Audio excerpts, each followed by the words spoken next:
Hey, Mike. Phil, what is going on? Well, it's Sunday at Overland Expo Mountain West in Loveland, Colorado, and we've got stories to tell. We sure do. But before we get started, you should know Phil and I by now. We just came from the Biggs Meat Wagon, and the gentleman that runs that was kind enough to give us these breakfast, I don't know, what are they called? Burritos?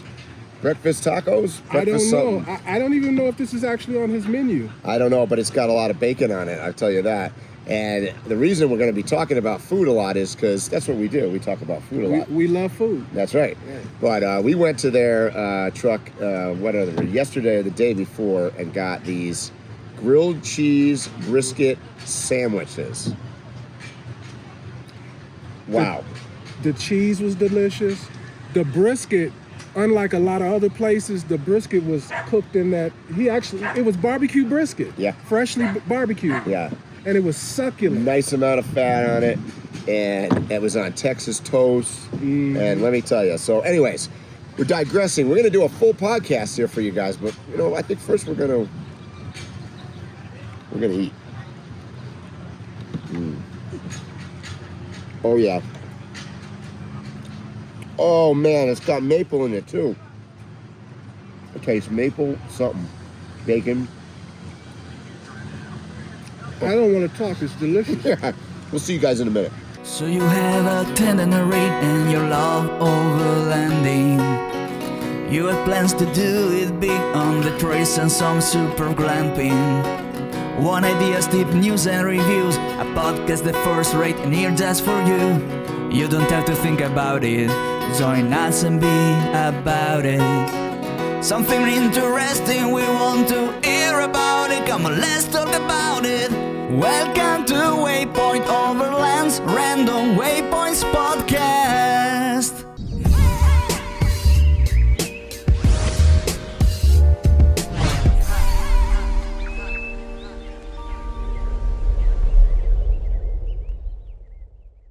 Sponsored by MIDLAND, communication for every adventure. The industry leader in radio communication technology and innovation for over 50 years. Sponsored by MyMedic. Sponsored by Tembo Tusk. Sponsored by Shower Pouch. Sponsored by BrewTrek. Sponsored by Hard Impact Designs. Always remember, the opinion you follow should be your own. Just consider the things stated here to be a second opinion from a complete stranger online. All right, guys, we are now sitting here with Reyes from Exploring Still Connected. So we got three of us, and I'm not going to lie to you. The reason we're sitting with a third guy today is because we had too much bourbon last night and Phil aren't functioning good. Right? Yeah, and I don't know how much I'm going to contribute to that because I think I had the same problem that you guys did. So, Reyes, we're going to dig right in. Where were you born and raised? Yeah, so I was born and raised in Arizona. My family's from Coolidge, Arizona, a little small farm town somewhere tucked between Tucson and Phoenix. Grew up around ag, off-roading. I think there's a picture of me as like a little 2-year-old in the back of an old CJ5. My brother's hanging off the front of it while my dad's driving us up a big hill. So off-roading and camping's been in my blood my entire life, and loved it. Great community, great people. But when I turned 18, I needed to do more, do bigger, better things, and I moved as far away as I could, and I was in East Tennessee in Athens for about 3, almost 4 years, until I found my way back to Arizona and now to Colorado. Yeah. Okay, so let's jump all the way to the other end. The world's been watching you guys on social media wreaking havoc on the the Pacific Northwest. That's right. We got to clarify here for those of you that haven't been following me that closely. I've been traveling with these guys now for 2 months, right? Has it been 2 months now? Almost. Ever since Overland Expo Pacific Northwest? Yeah, and they were my medical support team after I messed up my wrist in the motorcycle crusher. We call it the motorcycle crusher now. Oh boy.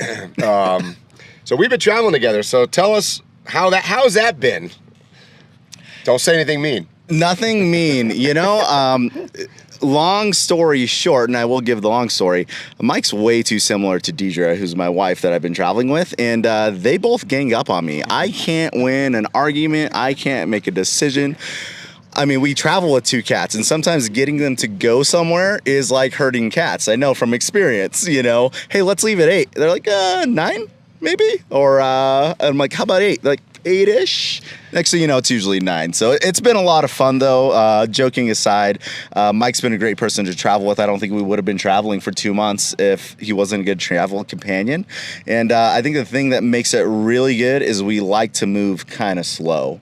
It took us about 10 days to go from Montana to Colorado, and that's 2 states away. Most people look at us like we're crazy. And even that felt like we were moving fast. It did. But I mean, if we're driving 1 to 3 hours a day, that's my sweet spot. If we could stay in a location for 3 to 4 days, that's perfect. And I think Mike feels very similar. Yeah, we were actually really good travel partners in a sense that, like, I very rarely find somebody that is as slow as I am and kind of wings it. So we were we laughed. There was one day we were telling a story yesterday to somebody, I forget who, maybe we were telling Phil. And we one day we went from Spokane, Washington to Coeur d'Alene, Idaho. And for those of you that know geography know that's about, 35 miles? Yeah, and the funny part is, that's a 30-minute drive maybe. Yeah. It took us almost an hour because we got lost getting out of Spokane. We got lost. And you can imagine with 2 big trucks. So tell everybody about your truck. Yeah, so we have a non-typical overland rig. For the last year, we've been driving a 2023 Ford F550. It was in the stock configuration with dualies, 4-wheel drive, and a 11-foot bed. And we threw a Kingstar truck camper on the back. Kingstar's one of our partners. They make a solid build. They build something that's very high-end fit and finish. And we've taken that rig and that stock configuration down to Baja. We're digging it out of the beaches when we get stuck. We're driving through King of the Hammers, through the lake bed, super rough, and the whole build has just held up. 8 months later, though, we decided that we want to do more stuff off-roading, so now it looks more like an overland rig. I think it's massive, but again, traveling with Mike for the last 2 months, our rig felt small. Because we partnered with Buckstop to do our suspension build, and they put 43-inch Goodyear tires on it. Yeah, they're huge. They're huge. Liquid spring suspension. It's this active hydraulic suspension, which is a whole other problem/benefit. We can talk about that later. But now it's a super awesome, capable rig, which looks massive. Yeah. Except when I'm traveling with Mike. It actually looks massive even when you're traveling with me, in my opinion. You walk up from the front of that thing and a hood, big black F550. It's big. It is. And maybe I'm compensating. Maybe you're compensating for something. I don't know. The funny part was on the way in here, when we were trying to find a boondock location, and the amount of people that were, so the long and short of the story is we went down this dirt road that turned into a mud pit, that turned into super rutted, then it started going up a steep hill, and here we are with 2 really big, large overland rigs, right? I mean, I think the shortest of us is 12 foot 3 inches, maybe. Yeah, and we were looking for a campsite, and they were all taken, right? So this was just like, but everybody was coming out of their vehicles as we drove past to look at like what is going on and where are those guys going. The long and short of it is we never even camped at that place because we couldn't find anything. And after a while, I was like, this is a little bit more than I want to do with my house. And it was probably the most rugged off-road that I've taken this truck since I built it. The last one had been on a lot of stuff like that. So people tell me that they learn stuff from our podcast. So I'm not going to have you 2 guys on here and not have people learn something. But you guys have huge vehicles. What were the obstacles traveling through North America together in these 2 huge trucks? Buying an ice cream machine in downtown Spokane was interesting. Yeah, anytime you go downtown in big trucks, it's usually a big question mark. It's never a no, because they have big semis that are in downtown doing deliveries. So I always assume we can make it, but there's a reason there's truck routes and there's a reason there's bypasses. So you're always looking for signs, because if there's usually a truck route or it says no trucks allowed, that's a good indication that there's a low-hanging bridge or power line or sign. And one of the things that happened, and we noticed it here, just being in Fort Collins area, they don't prune their trees. It's a beautiful town, but you're driving through town, and we are the tree pruners. Like, how many trees do we have on top? I now own a Christmas tree farm. That's what we were joking the one day, remember? I had a whole big evergreen thing sticking out of the roof of my truck, because they don't. That's the one thing we notice. Yeah. Specifically, I think it's height. To answer your question, Phil, it's like it's height is more of an issue than length or width, because people always think they're big trucks. They're not any wider than anything else, right? My truck's pretty narrow, actually. And the length is not so much of an issue. And they turn, I don't know about your truck, my truck turns pretty good. So, like, I don't have a problem, like, needling through stuff. But, man, the height is where the problem is. Yeah, particularly. 100% with you. Same thing. The F550s and 450s actually have wider front axles. So they actually turn sharper than a 3/4 ton or a 1 ton pickup. So, yeah, totally there. It's the height. Have a brush guard, have a rub rail. Like, you have this beautiful big tube on the front of your truck that pushes all the trees over the top to get captured. So if you want a Christmas tree farm, talk to Mike. Yeah, talk to me. But we're jumping around, right? Are we allowed to jump around on this podcast, Phil? Yes, sir. Okay. So we're at Overland Expo, because this just popped into my head because we're talking about we're looking out right now at rigs that have trailers and rigs that have rooftop tents, and there's a truck camper right there. What else we got? All sorts of stuff. Let's talk about Overland Expo. All right, so what was the highlight for you, Mike? For me, it's been the food. Well, okay. So I was going to say people, but we'll get back to that, because we got to break it up into categories, because there's so many positive and good things we could talk about. Mm-hmm. The food, the party last night. Let's so talk many about things. the food first. All right. So, what was the name of this restaurant? We found a truck here, and you guys have been listening for years, know that Phil and I are foodies. And absolutely. We hunt out the food. And one year we even did a food truck review of all the vendors. We found, in my opinion, the best food truck that's ever been at an Overland Expo. And, ditto. And by the way, I've been to, I don't know how many expos, but more than 25, let's just say. Big's Meat Wagon. What a name. And what is this?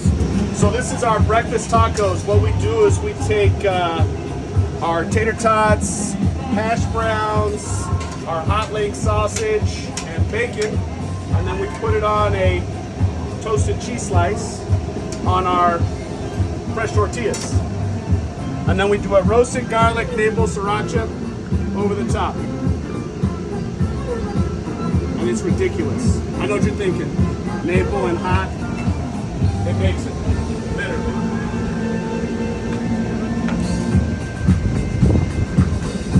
See, and I know, Reyes, you had something this morning too, right? Yeah, no, absolutely. They were doing breakfast burritos, but what we have on the table here is actually something I like, which is their jalapeno popper pulled pork grilled cheese. I had that the other day with the spicy barbecue, and I have to second this. This is absolutely delicious. Food truck, great for lunch and dinner. But also, personally, I'm a huge coffee fan, and there's a lot of great coffee here at the Expo, too.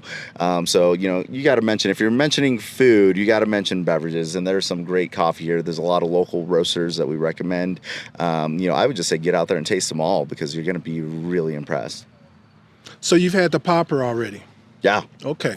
Yeah, you're in for a treat. You like spicy, right? I sure do. Oh, you're going to love it. Did you get the spicy barbecue sauce? I'm going to try it all. Okay. Yeah.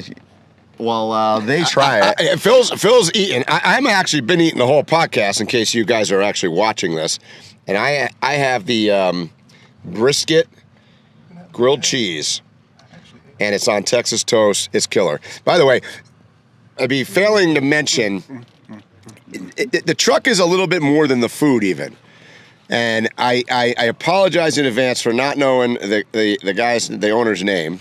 And maybe you talk to him more than I do. I did. He's a nice guy. Hopefully, you're looking at some B-roll of him right now. It's not only the food; it's like the personalities that he's got there. They have the best customer service. It's a vibe. What's that?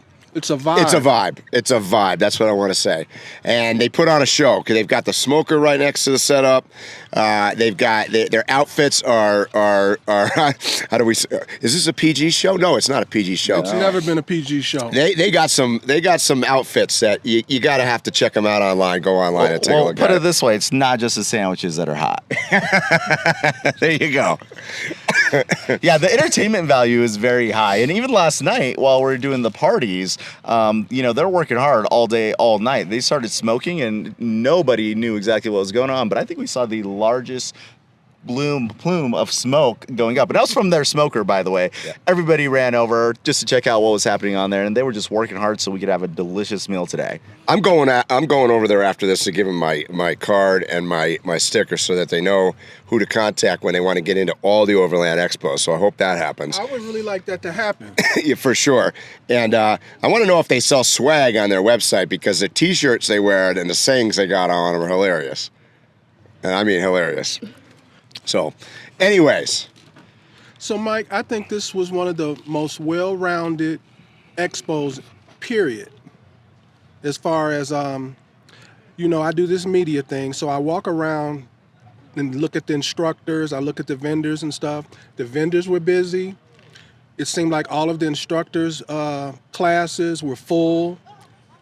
I mean, I could visibly notice a difference in attendance. Mm-hmm. Reyes, you're I don't want to say you're a newbie at Expo. You've done less expos than us. What's your viewpoint? How did this show compare to other ones, and what do you see out there? Well, this is my favorite Mountain West. I've been to 3 Mountain Wests. As for the whole season, I would agree. I think all in all, there was a really good balance. A lot of great vendors. I think there's more vendors than ever that's been here. The crowd has been fantastic. We've had a lot of people here in the showcase area checking out our rigs, which is always fun, getting that interest. And this is my first year, again, being new, teaching. So I'm an instructor this year. So as you said, the classes, the turnouts, we've been doing a lot of panel discussions. And we have people that come from Florida to Colorado. We have people coming from Canada sitting in on our classes. So the diversity of the people that are here is just mind-boggling. And then to what you were saying, about overall just balance. I mean, it's just been a blast. The people, the events, the dinner, the happy hour, the new segments they have, the Women Who Wander segment. I think that's a fantastic segment. My wife, Deedra. Involved with that, right? Yeah, my wife's doing it right now. She's actually teaching a class right now as we're doing the podcast on empowering women, overcoming challenges, and building confidence. I can't say enough about that, because she could do everything I could do on my rig and when we're off-road. And I think more people just need to understand that women are probably going to be some of your best allies and your best partners when you're out there on the trail. Because let's be honest, she's going to be a lot more level-headed than I am when something breaks down.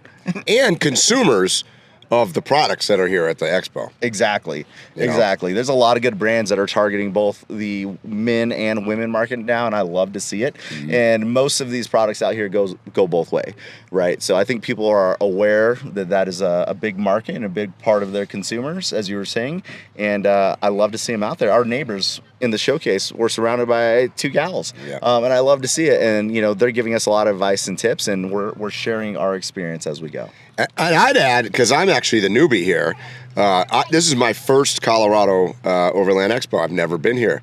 I've attended almost every other Overland Expo over the years, but this venue, I really like this venue. I heard that you're going to be staying here even longer. Is that why? Because you like it so much? No, only if it rains. They said I can't move off the grass if it's like inundated with rain, because they got an event next weekend and they don't want me to rip the grass out on the way up.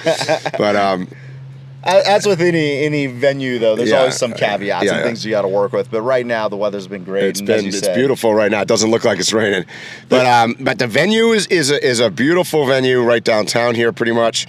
One of the things I've noticed, I think you guys have heard me mention before, the quality of people that attend the events. I got to say, the quality of people at this particular one here in Colorado has been super super good. And maybe I'm a little bit biased because I don't know what it is, but I've had a lot of my YouTube followers and subscribers come up to me here, probably more than any other of the shows, honestly. So it's been interesting. So I don't know. I think, again, as a newbie myself, I would say you're probably a little biased because I would say it's not just the quality of people here, but at all of these events. I've been blown away by the community of overlanders, off-roaders, campers, outdoors enthusiasts. Everyone is so friendly, so helpful, so willing to, help you if you're broken down on the side of the road or if your arm gets crushed accidentally. I mean, people are willing to take the shirt off their back literally to give to you and help you out. And that's the overland community. And I think it's one of the things that these events, help to build and drive in the culture. And that's the one thing that over the past year and a half of us being full-time overlanders that has just rekindled our faith in humanity, that there's a lot of amazing people out there everywhere you go. Ditto. I absolutely agree. What keeps me coming is the social. I've taken all the classes. There's no more classes for me to take. There's nothing for me to see that I haven't seen. I'm here for the people, like-minded people who love themselves, love the world, and they want to explore it. So this is a high point through the year for me to come to these events. Yeah, and I'll add to that. Every one of my classes has been super well attended. Really engaged audiences. In fact, we just got the podcast delayed about 5 minutes because some guy came over here on the other side of my truck to thank me for doing the classes and whatnot. And Adria happened to be standing there. I go, well, go see her because she's the programming director for all of this and brings all these quality people together, really. But it's good to hear that people are enjoying it and engaged, and you see their faces in the class too, where they really are trying to suck in the information that you're giving out. Absolutely, and there's some great information out there, and we actually have a new motto on our channel, Exploring Still Connected, that we came up with mainly since we've been to these events. But it's explore more, share more, connect more. And when you're at these events, that's exactly what you're doing. You're exploring, sharing, and connecting with this community, and the knowledge that is being given out there through these classes, through these instructors. I mean, it's just bottomless wealth of knowledge. If you want to do social media, if you want to do content creation, if you want to go to Baja, if you want to go to Alaska, or if you're literally just trying to figure out how you can sleep on the side of the road without getting the knock out of your Toyota Camry, there's something here for you, and that is very special. I forgot what I was going to say. All right, since Phil forgot, I'm going to ask Phil a question. What do you think of Kennedy dropping out of the race and backing Trump? I think it is monumental. I think when history is written and we look back 50 years, that will be a notable thing that was done, whether he becomes the president or not. That's a family who basically you look up the word Democrat in a dictionary and their name is going to come up. They are pretty much the foundation and infrastructure of the Democrats. So for him to cross over that line and support anybody, let alone Trump, is a historic thing to note. But considering, how Trump is a character, it's actually... And Kennedy's a character. But well, let's be fair. Oh, yeah. But they do pretend as though they are, better than us, and that they'd never deal with people like him. You know what I mean? We're fighting who doesn't have the mic. So no predictions out of you. I mean, I'm just wondering. You don't have to. I don't know. Does it affect the race? Does it? Absolutely. Whether we like them or not, the Kennedys are one of the first families of America. There are people who travel to Massachusetts. I lived in Boston. People travel to Massachusetts to see the places that the president lived. The three families I could think of are Kennedys, Bushes, Trump. Right. Trump family, too. So there you go. Like I said, I think it's a real big deal, and I think it will affect there's going to be people, for the mere fact that he said I'm going with Trump, they're going to go right along because they're with the Kennedys.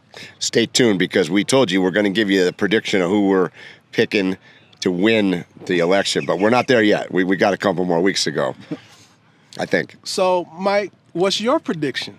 Oh no, I agree with you. I think that it's crazy. I mean, look, Kennedy isn't super popular with most Democrats. Okay, he's bucked the rest of his family. He's bucked the trend, kind of. I mean, he's got a lot of liberal principles, but he was so outspoken about anti-vaxxing and stuff like that he's and some of that might be negative to the Trump side. I don't know if it's all positive. Meaning, like, his endorsement, is that strong for Trump? Is it? I don't know. I think he'll get votes that he wouldn't have gotten before, but I don't think he'll lose any that he already had. I agree with that. Yeah. Yeah, that's probably true.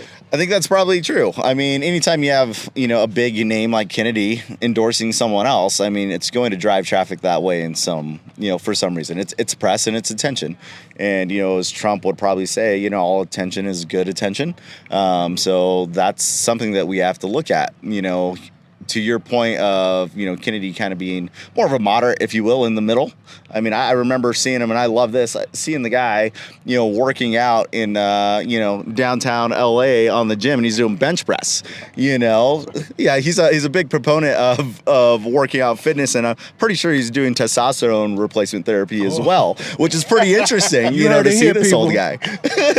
So, you know what? Kudos to him as someone that is obviously driven in many ways for himself, for the country, and in his personal gains to actually step out of the race and back someone else, regardless of who that is. So it's going to be interesting to see, how the cards fall. And I'm interested to hear your guys' predictions as we get closer, because, if you were having this conversation a month ago, you would have been talking about completely different candidates. And that is something to me in this current day and age that is mind-boggling that that's a situation. I'm glad I handed Mike the mic because I have a lot to say about that. No, because it is weird. Yes, you're right. What we would have predicted a month ago was totally different than what was going on today, like in light speed. And fuck that. it's still a weird. Well, hold on. You should have to elect your. The people who run for president should be the people that you voted for, not somebody that they decided for you. Agreed. They did a shell game on you. Yeah, well, you attacked me last podcast because I called it a coup, but it's kind of a coup. It's an internal shell game. I'll give you that. But we still ended up, like, here's my frustration. I'm just going to give you my frustration. We had two candidates originally between Trump and Biden that are Phil's looking at me. He always thinks I'm going to try to be politically correct. They're both terrible speakers, really. Like, from I thought it was just to say old. They're both old too. But now, and then you get Harris, who also is a terrible speaker, and then you get Kennedy, back at Trump, who also is a terrible speaker. And I'm not saying it's all about speaking, but what a cast of characters we're talking about. These are a bunch of ding-dongs. Yeah. Well, I mean, if you think about past presidents, and I think about this all the time, Abraham Lincoln, one of the greatest orators there was. There's a book, Lincoln on Leadership, fantastic. And it talked about his leadership strategy, and it was all around speaking. Yeah. So speaking is extremely important. That was how our country was founded on. Because you're a politician. Politicians are speakers by definition. Exactly. So, I mean, yes. Do you pick the best of the bad? Like, what do you do there? Or you just undervalue the ability to logically and coherently have a conversation and give a point across? Because I think part of that too is that some of the conversations and some of the things that are passing through legislation are so convoluted the normal person can't understand it. No way. I got my doctorate here in Colorado, and one of the things I learned while doing that is that if you can't effectively communicate your idea to a fifth grader, you failed. Yeah. We don't need to overcomplicate things. That's we right. need to explain things in a manner that anyone can understand. That way we could have a conversation where we're all on equal footing. And that's a problem across the board. Yeah. Yeah. And if you think about it, Bush won, Reagan, Obama, Clinton. I would say those four guys are won the elections because they're great speakers. All of them. Yes.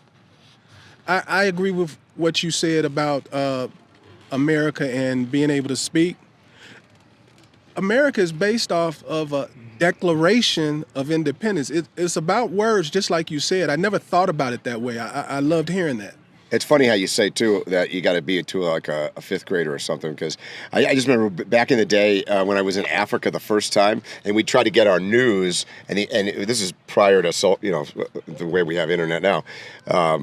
You would get it on shortwave radio. We would listen to Voice of America, and it would come on, "This is Voice of America in special English." And they talk super slow, and they use super basic words, because obviously they're it's propaganda, right? It's a propaganda machine too. I mean, but it applies. I mean, when I spent a couple months in Brazil and I spoke a little Spanish, no Portuguese, but I picked it up quick. And I tried to speak like a fifth grader just so I could get my conversation across. Like, it's universal. You know, that concept and that idea can get you through the entire world if you could have that approach of, can you communicate this to a fifth grader? Because if that's the case, anyone's going to be able to understand you. We probably got listeners out there that think Trump's a second grader, so. If you guys were to enroll right now in any journalism school, the first thing they teach you is that no higher than 8th grade. You should communicate at an 8th grade level. The newspaper is an 8th grade level literature. Wow. That's fascinating. I did not know that. Yeah, I didn't either, but I believe that. And I'd almost argue that 8th grade is probably too advanced, but for average people out there. Yeah. But, Well, I mean, I think this is a good conversation and a good segue, because both of you guys all have a big presence online. Obviously, Waypoint Overland Podcast. Thank you for having me here.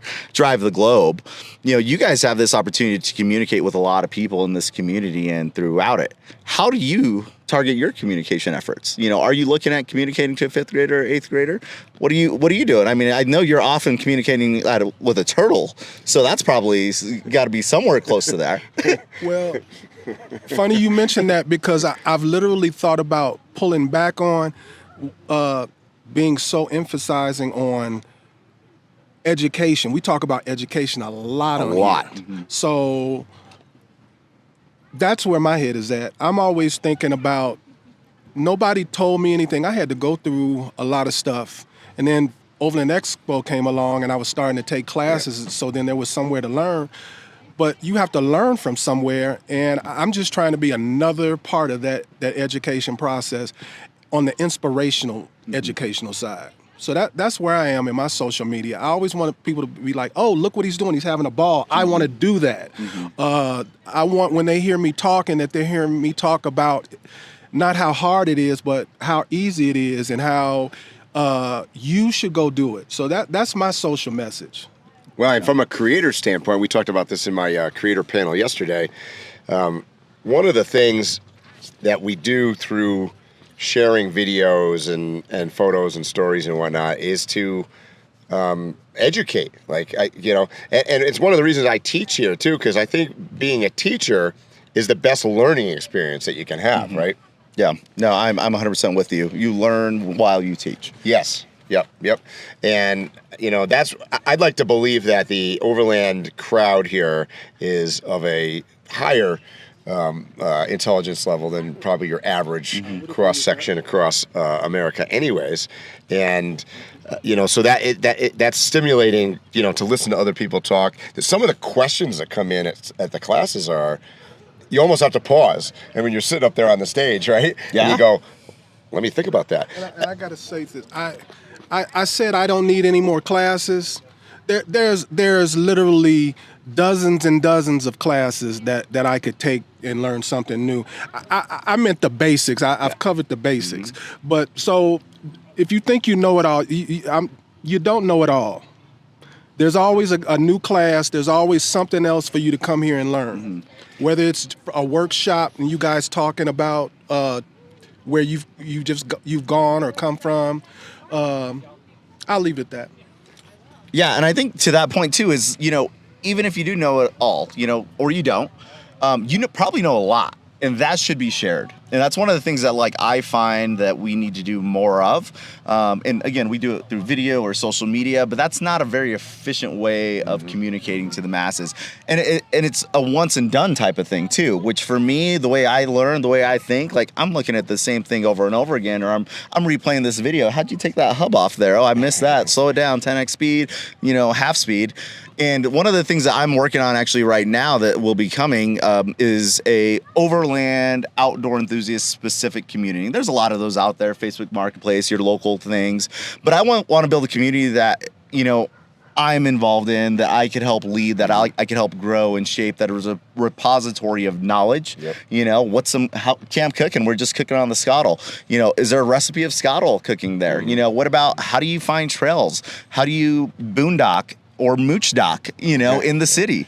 All of these things that we use day to day, share with the community that they can reference, contribute, add to, so that we could all grow and learn together. There's some quote, I butcher it all the time, but it's something like rising tides, all ships rises. There's something along that way. Something like that. And I think that's it with the community, and being a part of this community for the past year and a half, sharing that knowledge, helping people grow with you, helping people explore with you. There's nothing more rewarding than that. Amen. And as creators and part of the Overland community, we have a responsibility, I feel like, to educate, lead by example. It's one of the reasons, like, we laugh, even we joke about like us on a podcast talking about politics, but a lot of people listen to us, and like one of the reasons that we jokingly talk about that kind of stuff is trying to put out a viewpoint that is somewhere in the middle.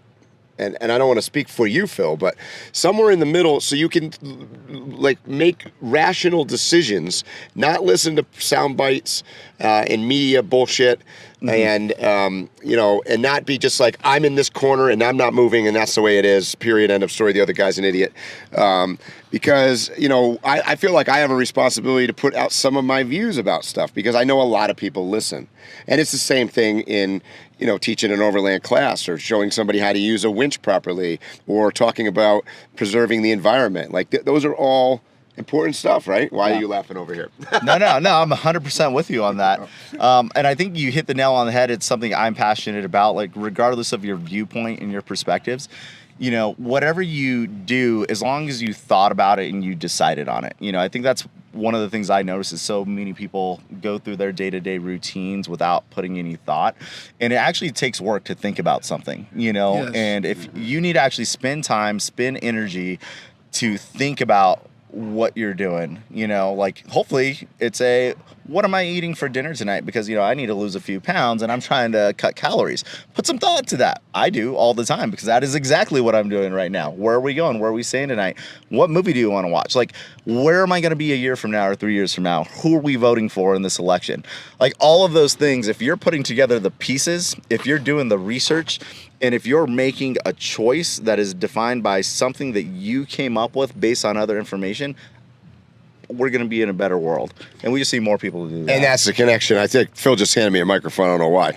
Because he knows what I'm going to say. I'm going to say that the reason that we talk about a lot of these things is all of it comes back to affecting our lifestyle. It affects what we do and we love. We like overlanding. We like camping, whatever you want to call this sport that we're in. And who wins the election actually matters.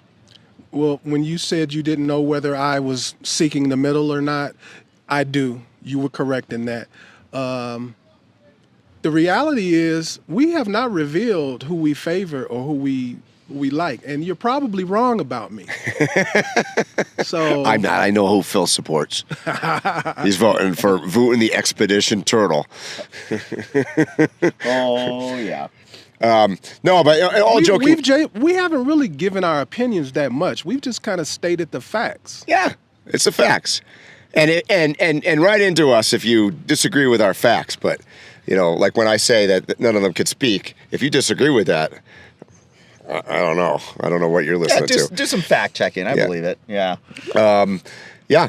So let's talk about what else what have we missed about our summary here of Overland Expo? Like let's since we're sitting here on this beautiful grounds next to my truck. It's Sunday. It's almost Sunday afternoon. It's not Sunday. It's still Sunday morning.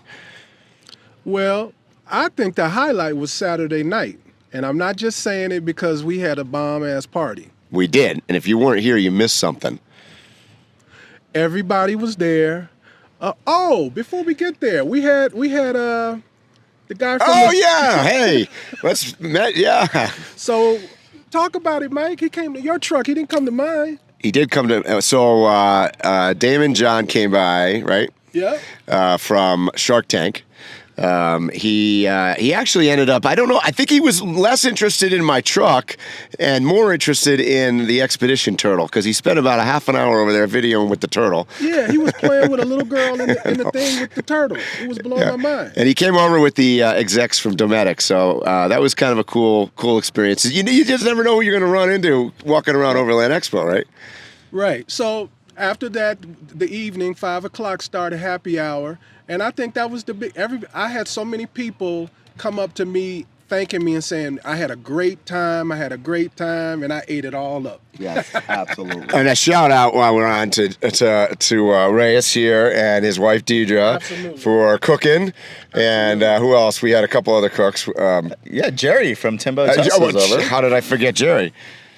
Jerry was here. We were cooking on 3 Timbo Tuss, so we can't miss him. Yeah. Can't miss it. Candy was helping prep. There was a lot of hands involved, and I was covered in grease shortly afterwards. So while everyone else went to go enjoy happy hour, I went and took a little shower because I probably cooked like over 200 sliders. I was wondering where you disappeared to. They were delicious, but yeah, it was a very greasy mess. And to be fair, I am a newbie when it comes to cooking on the Scottle. Fortunately, I had Jerry right next to me on my left, so he was giving me expert tips, and it was a blast. I couldn't agree more. That kicked off the night. And as it continued, I'm sure. Then where did we go? We went to Rhino Rack. And Rhino Rack had a DJ. And we even basically had a disco. Gloria came on. Yeah. Yeah, Gloria. Are we going to tell that story one day? We'll tell that story on the podcast, but we should save that story for the same podcast that we give our prediction who's going to win the election. So just go for it, the whole podcast. Yeah. We'll definitely be shut down, thrown right off of Spotify and Apple, but it's all good. And then we went to, where do we go next? I don't even know because Rhino Rack. We went to Rhino Rack Camp, actually. Right. So that's one of the cool things. There's a lot of great on-site camping and vendors and or just participants in a lot of after-hours campfires and parties. And that was the next step of the night. That's right. And then we ended back at Phil and Candy's campsite. Had a few shots. That was where the podcast today has become a bit more challenging to record. Because I think it was the bourbon. It was bourbon, right? Oh, yeah. It was definitely bourbon.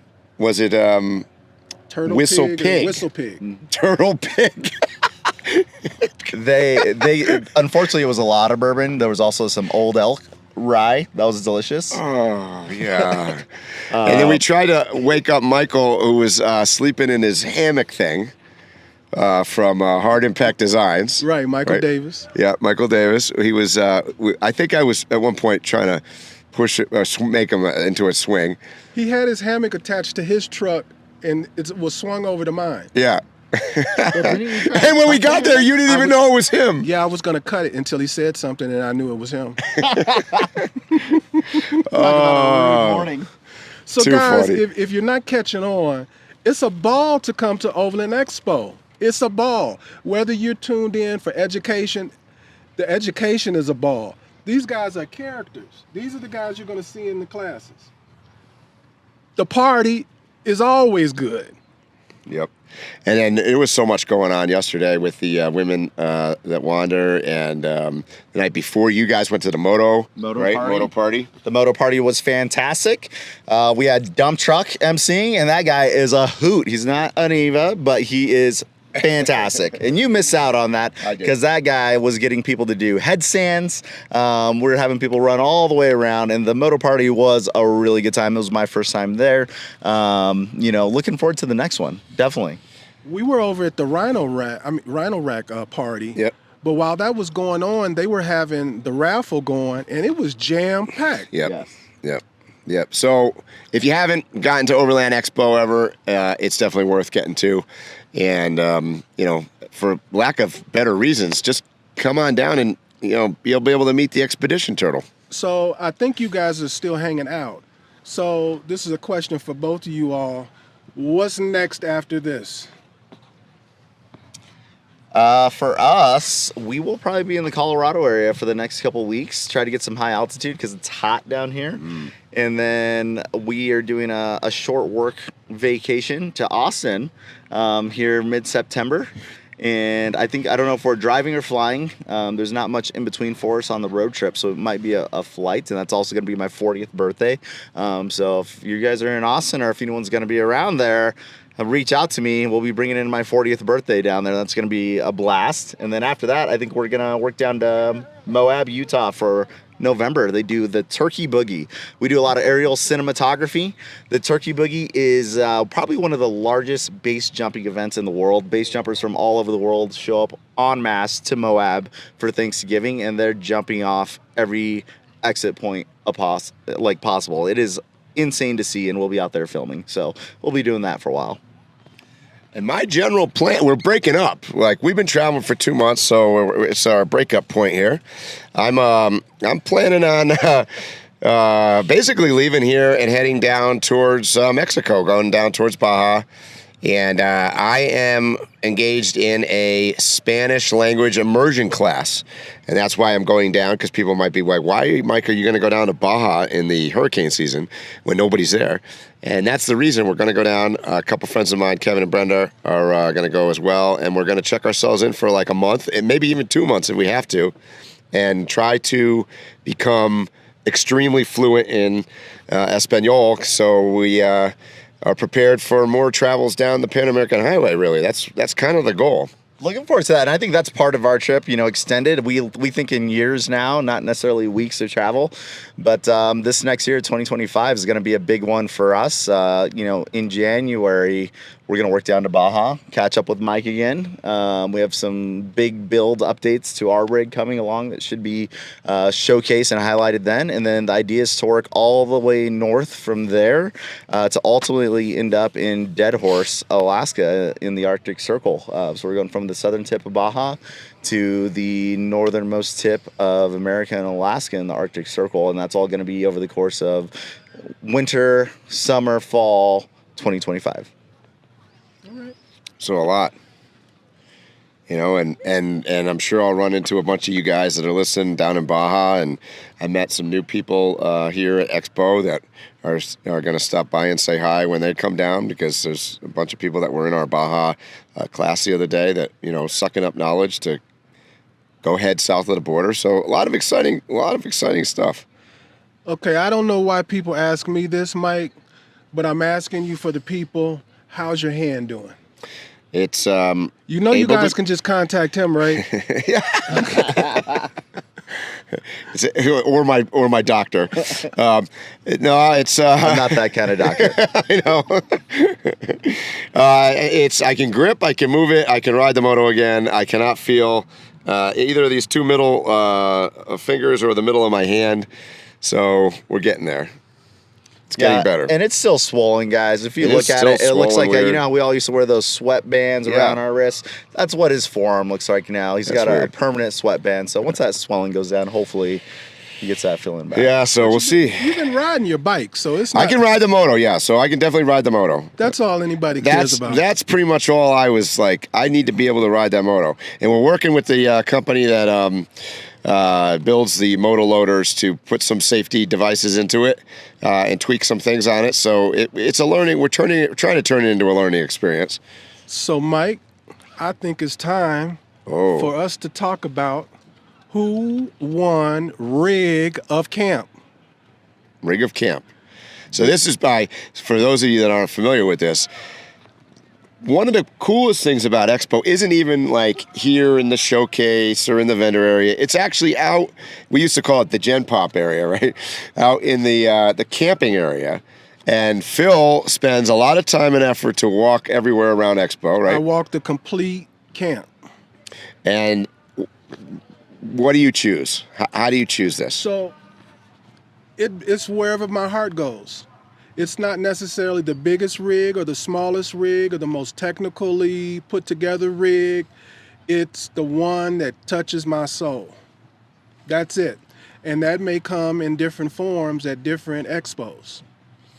So before I talk about who won this, I just want to say everybody who I approached and looked at your vehicle, you were a winner to me. That's why I came over there. But there had to be a winner among winners. And that is, are we going to tell what the prize is first? Well, yeah, we're going to tell. You better tell it for those that are listening and not watching this. Sponsored by Midland.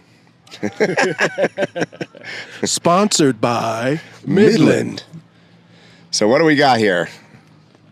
So we have a Midland Micro Mobile GMRS two-way radio. This is the 15-watt version. There's also a 50-watt version. This is a complete kit. So if you don't want to get a bigger antenna or something like that, there's everything you need in that box. Not only that, this is the updated version. It's gone from USB to USB-C. So it's totally up to date. You can charge things off of this. And Reyes is a really good Vanna White. this is also great, especially for like Jeep owners, Toyota 4Runners, smaller vehicles, not like these big turds that they drive around in, because everything is on the mic. So you hide this part away and there's only the mic. So this is a great prize. Sponsored by Midland. You guys are hilarious. Drum roll, please. All right, here we go. The winner of the rig of camp is Aiden Stott. He drives a Japanese imported Land Cruiser, and you should be seeing the B-roll of that vehicle right now. So congratulations. You are now a proud owner of this Midland radio. So Aiden, we'll be sending this to you right away, so don't even worry about it. I got you. Excellent. This looks kind of awesome, by the way. Little mobile GMRS. Definitely recommend communications to anyone that's out there overlanding and adventuring. So congratulations.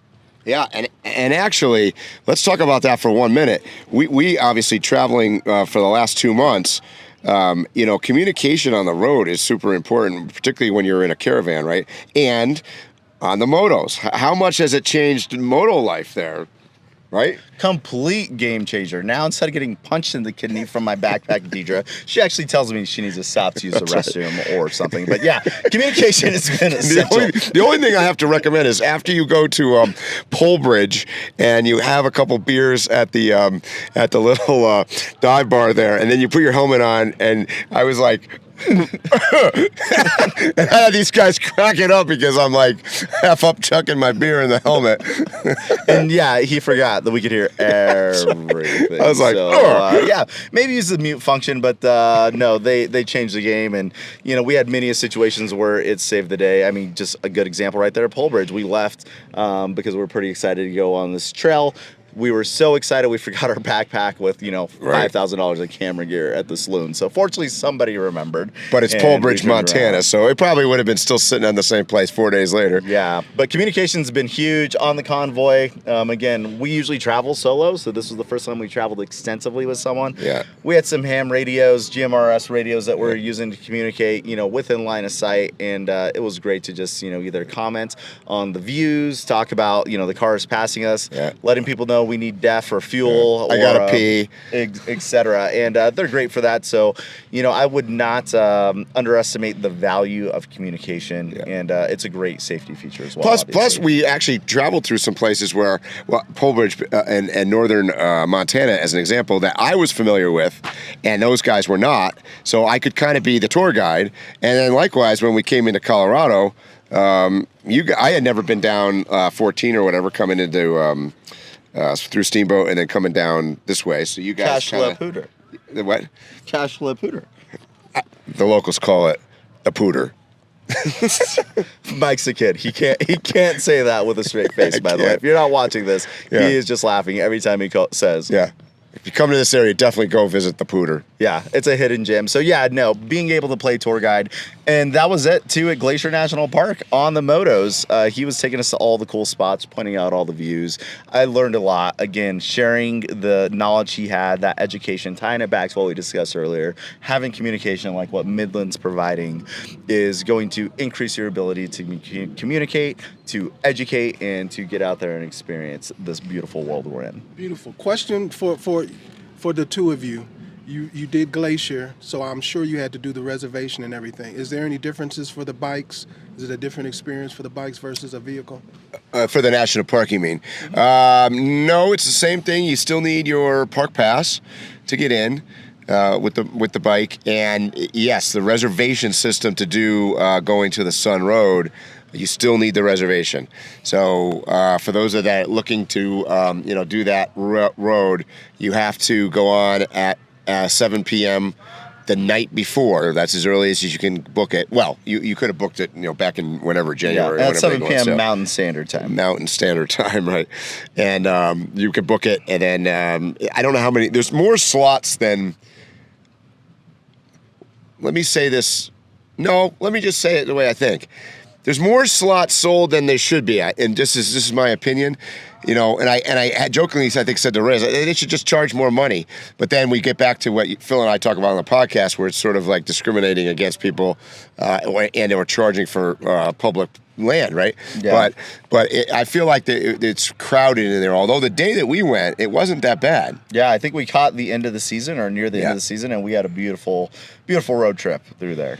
So, but if you're visiting some of these national parks, you got to be cognizant of reservation systems in various places. By the way, Glacier is not just going to the Sun. It's if you go to Many Lakes on the other side and the northern entrance from the Pole Bridge side, you have to have a vehicle registration for a reservation for all of them. Yeah, and little hack here, like these places absolutely worth going to at least once, but right around most of these national parks there is beautiful national forests and public land that you don't have to get reservations for, that you don't have to pay for.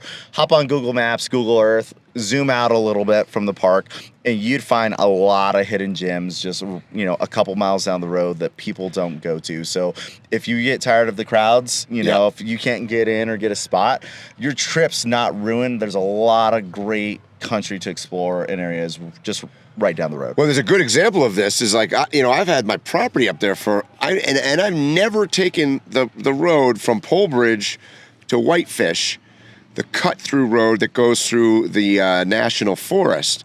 And we did it on the motorbikes. Every time I go to Pole Bridge, you cut that road. Yes. And so we did it on the motorbikes. It was a super fun ride, by the way.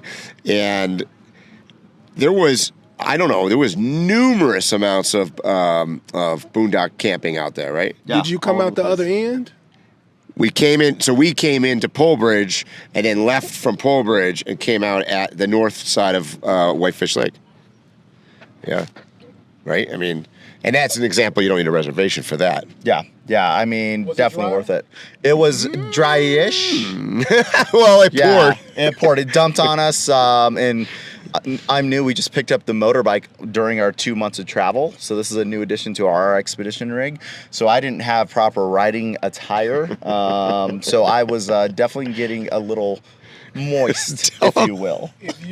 So talk about that let's go back to communication again through the helmets. So I might be burping and throwing up in my mouth, but we're going through and Reyes coming across in my helmet. All I hear is, oh man, I put the cover over my tank bag and my crotch is just getting soaking wet.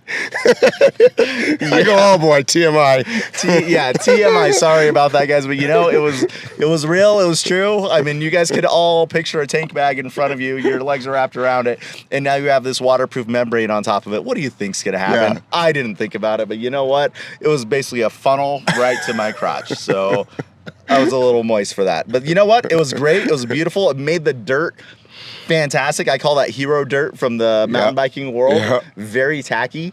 And it made for some cool content. I think we got some good videos out of that too. Give us a review of your new bike. Yeah, so new to me, we're actually the third owners. We picked up a 2022 KTM 390 Adventure. It had 1,500 miles on it, 2 owners, and the thing was just mint. All the factory KTM options were on it. We got a smoking deal on it in Spokane, and this was highly, highly influenced by Mike, because it's basically the same Mike has, and you know, it's a year newer, and we were having a conversation while we're broken down, stranded in Redmond, just outside of the expo, where we were there for about 3 weeks waiting on parts, that, you know, we need a bike, or we need some alternative form of transportation for these situations where we're stranded and we don't have support. Fortunately, we did have support in that case. We had a great team. Buckstop came out and worked with us and got us rolling. But it's not a good feeling. And when you're out there by yourself, you're solo traveling, you know, redundancy is huge, and we have it in lighting, we have it in communication, we have it in, you know, freezers, we have it in so many different places. We didn't have that redundancy system for the actual mode of transportation and get us back to civilization. So that's where the bike came in, and it's been a game changer. Like, it's everything I knew it was going to be. I used to ride a lot. I hadn't had a bike in about 9 years. Getting back on it was just like a breath of fresh air. So it's been extremely beneficial for us. Both of you guys. Why KTM? Well, I mean, I have easy answer. Mike told me to get it. Well, no, so that particular bike, to answer the question, the KTM 390 that I have, that these guys have now, is probably the least expensive, I call it easiest to ride bike in the adventure bike category. Yeah. And again, I didn't do it just because Mike told me to. So it had to meet some essential things for me.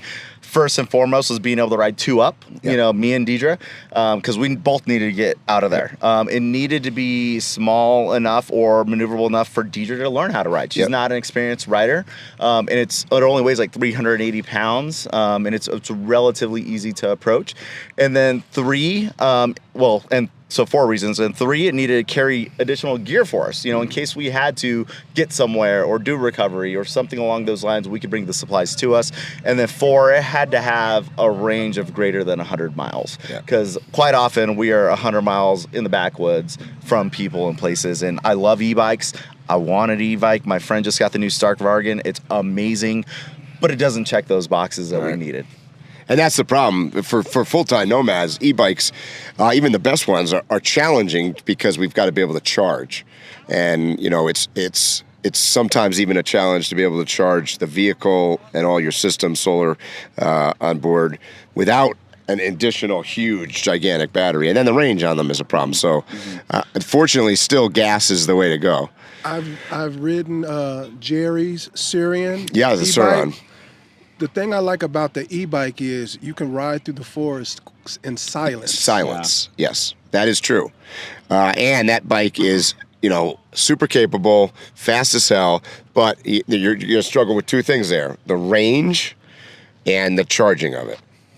But I mean, sneaking up on somebody and scaring the absolute crap out of them sounds pretty entertaining. It does. So I mean, there's a world where we have 2 bikes, and one of them might be an e-bike still. So, and we could get closer so the bison won't run away, and we can pet them.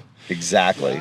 Right, because that's what we're all about. By the way, we came through Yellowstone National Park from top to bottom, and I don't even think we saw a chipmunk. No, there was no wildlife at all. We camped in the middle of Yellowstone one night. No wildlife. Yellowstone. And it wasn't until we got to Flaming Gorge, Utah, and then we saw moose. Coyotes were all around us. I mean, squirrels and rabbits all over the place. Lots of dogs, and obviously cats and turtles, because they're with us all the time. So, I mean, I guess there was cats and turtles in Yellowstone. That's it. That's all that was in Yellowstone. I swear, I've never been through Yellowstone before without, by bare minimum, seeing a bison. I literally recommend Yellowstone for a person who says, where should I go to almost guarantee that I see wildlife? And to be fair, Glacier was the same way. Yeah. So we have the same exact problem in Glacier, and I don't know if it's just so crowded, so saturated, the weather. You know, we're on a shoulder season right now, so there's a lot of things that could be combining there. But, you know, in Yellowstone, it was sleety. I mean, we had all the weather. It was sleeting. Oh, yeah. You know, it was raining. You know, I think it was It was snow, everything. it was We had hot.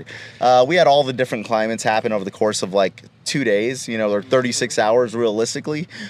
So maybe that had something to do with it, because I know I sure didn't want to move when it was sleeting outside.